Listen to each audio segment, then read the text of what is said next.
Today marked a national day of mourning for the funeral of the late President Jimmy Carter. But it was also a day to remember and celebrate the life and legacy of the nation's 39th president, a man who only served one term, but who forged an enduring legacy as a selfless humanitarian and a winner of the Nobel Peace Prize. Here's Laura Barone Lopez with more.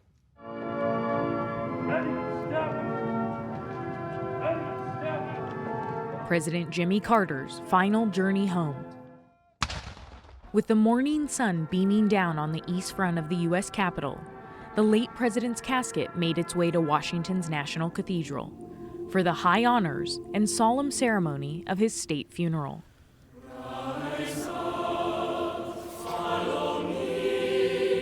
Soaring hymns echoed through the grand space. Thousands gathered in the pews for the culmination of more than a week of tributes for the soft-spoken Southern Democrat.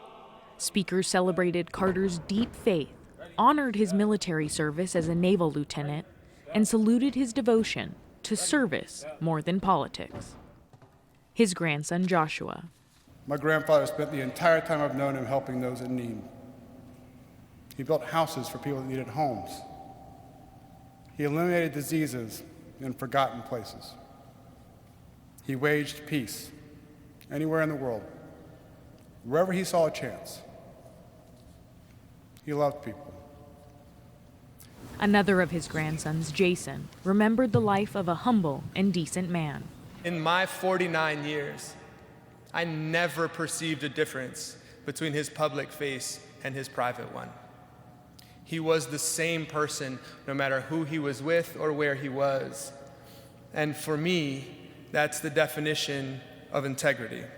That integrity united Washington, if only for a moment. All 5 of the nation's living presidents attended the service to celebrate Carter's life, the so-called President's Club, 3 Democrats and 2 Republicans, including President-elect Donald Trump. Trump shook the hand of his former Vice President, Mike Pence, a notable exchange as the two have not interacted publicly for 4 years, after Pence refused Trump's demand to reject the 2020 election results. Trump sat shoulder to shoulder with President Barack Obama, even sharing a laugh. As one of his final acts in the waning days of his own term in office, President Joe Biden celebrated Carter, his longtime friend. To make every minute of our time here on earth count. That's the definition of a good life. The life Jimmy Carter lived during his 100 years. And the president credited Carter for valuing character over power. Jimmy Carter's friendship taught me, and through his life taught me, the strength of character is more than title or the power we hold. You know, we have an obligation to give hate no safe harbor and to stand up to what my dad used to say is the greatest sin of all, the abuse of power.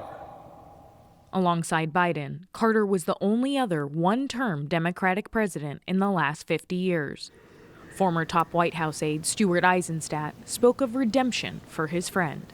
The test of American presidents is not the number of years they serve, but the duration of their accomplishments. By this measure, Jimmy Carter was among the most consequential one-term presidents in American history. There were even words from those dear to Carter whom he outlived. Ted Mondale, reading on behalf of his late father, Walter Mondale, honored a legacy that could now be threatened by the incoming president.